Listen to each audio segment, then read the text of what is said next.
Welcome back. Now, there's talk in the U.S. of sending even more weapons to the Ukraine and to Israel. Of course, the military-industrial complex, the merchants of death, want that as a profit center, a continuing profit center. But we have the merchants of debt, the banks, who are also wanting to get into the fight, and they got their wish today. We have some EU sanctions that are coming against Russia's biggest banks, including their largest bank. The European Union has imposed sanctions on 5 Russian banks, including the country's biggest. These financial entities will be banned from raising capital on the EU's capital markets. In other words, they're going to be banned from competing with the Western banks. Now, what we see happening here is a kind of asymmetric warfare.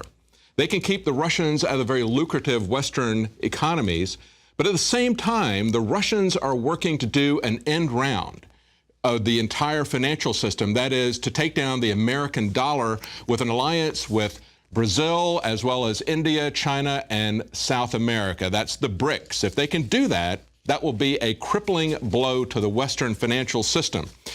Now, there's a news from WikiLeaks. They put out a tweet a couple of days ago speculating as to whether or not Russia was going to renew Snowden's visa. If you remember, it was about a year ago that he was given asylum there. It expired and was up for renewal today, and they said, will they be trading him in for better relations with the West?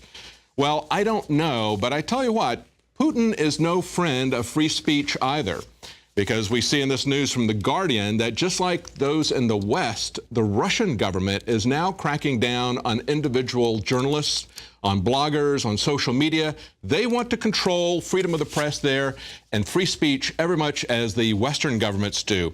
Look at this story from The Guardian. Russia tightens controls on the blogosphere. Bloggers say new law is an attempt to crack down on free expression and criticism of the Russian government. A law that comes into effect on Russia tomorrow will place tighter controls on the blogosphere, one of the few remaining places where people can freely criticize the government.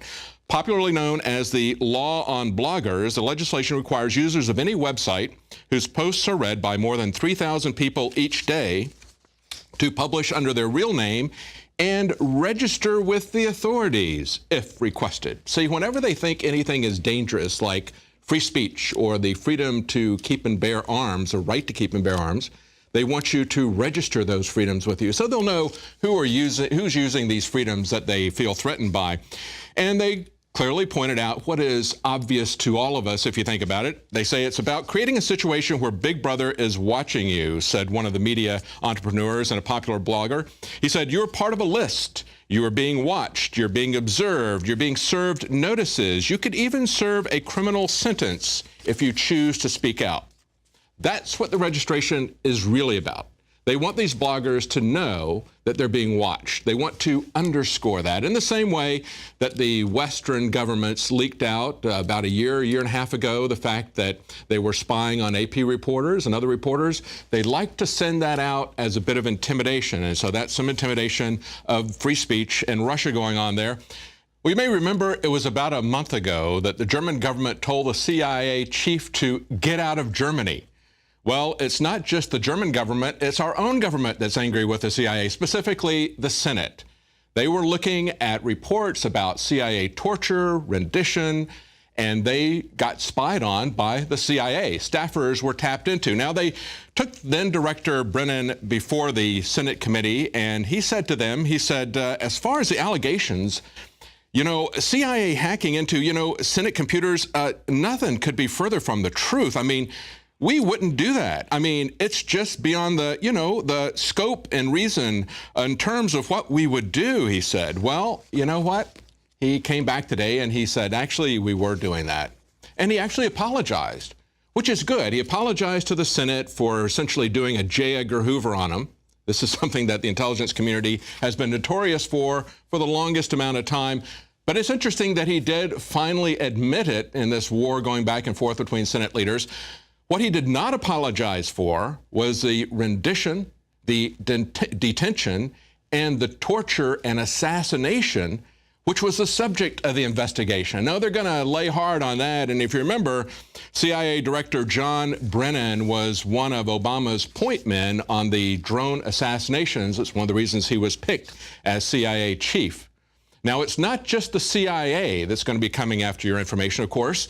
You can be hacked by any number of individuals, and those hackers can control your phone, according to Wired magazine, using a tool that's already built into it. Now, this is very similar to what we saw with Intel. Remember, we did these reports a while back that showed that Intel had put software in that would let them do diagnostics remotely on your laptop. I don't know why that would be so important for you. I mean, typically, if you have a problem with your computer, we usually take it to the shop. But yes, they're going to be able to remotely tap in and do diagnostics. They've put that sort of thing into iPhones and other smartphones, and that makes it very easy for hackers, especially the intelligence services, to hack in.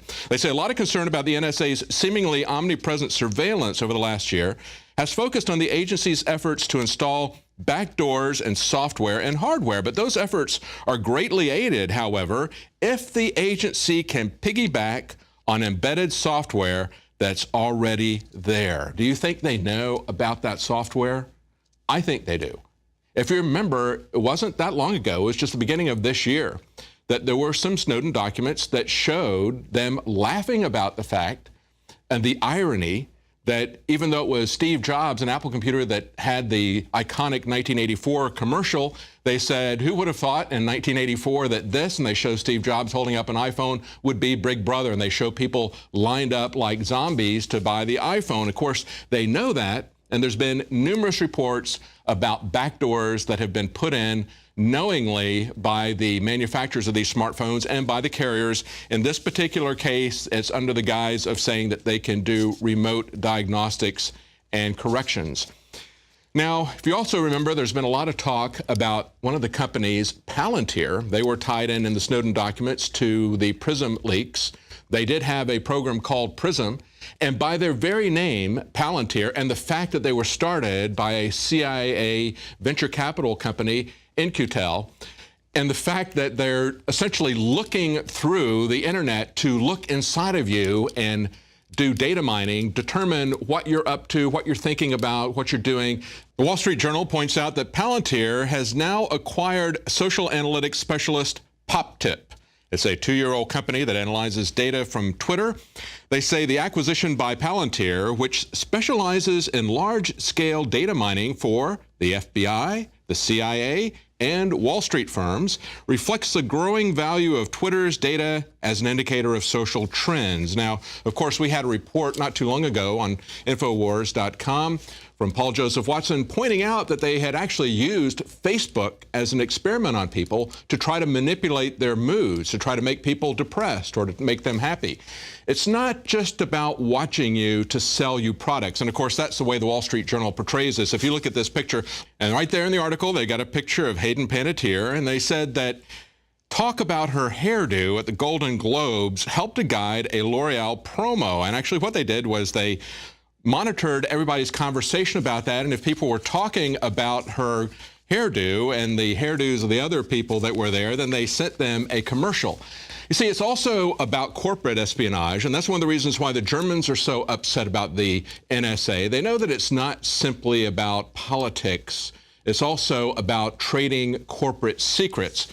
But they are going to be looking and analyzing your Twitter feeds. They want to understand not only what you as an individual are doing, but they want to understand what we as a society are doing so they can not only make more money, but that they can control us. And part of that control may be pumping and crashing the economy. There's so many reasons why you should be concerned about the surveillance state. But going on to this, now we see that an article out of the EU, Google says that it has a right to notify publishers of forgotten requests. Now, a lot of controversy was created when the EU came up with its right to be forgotten law. That basically goes right after Google's business model, and so Google is fighting back. The search giant has gone public to defend its practice of telling websites when some of their content has been removed on from Google searches, arguing that such flagging is essential to maintaining a fair balance. Now, this goes back to a May ruling from the EU that gives individuals a right to request the removal of information about them from search results. But it also requires that search engines balance those requests against a public interest. Now, the regulators are upset about this, and yet Google says that there is no legal basis under the EU privacy law to stop them from notifying people because sharing the link that has been removed does not include any personal data. Now, this is an interesting case because although we want to have privacy, this allows Google to essentially memory hole information about any individual that they want to hide. For example, if Henry Kissinger were to do something that he doesn't want us to find out about, they could basically remove all the search engine results from that. So it cuts both ways. Basically, we should be able to see what is out there and not have that censored, I believe. And yet the real problem, of course, is when they analyze our data, as we see with this case with Palantir, with the CIA, when they mine that data. Restrictions need to be put on our government. Perhaps the best thing we could do is, as Ron Paul suggested, get rid of the CIA. We've tried to reform them with the church committee hearings. That doesn't work. The CIA needs to be dismantled and spread to the corners of the earth, as JFK is reported to have said. Now, stay with us right after the break. The Border Patrol is actually on top of the charts in Central America, but it's actually a propaganda song. We're going to analyze the propaganda in it and look at some propaganda that maybe isn't quite so obvious. Stay with us. We'll be right back after the break. City of Austin tap water versus filtered City of Austin tap water. I can taste dirt in it. God knows what's in this. This has an aftertaste. Tastes like Austin water? Yeah, it does. Ugh. These people just sampled City of Austin tap water straight from the faucet. Next, we had them try a sample of tap water filtered through the ProPure G2.0 filtration system. High quality H2O.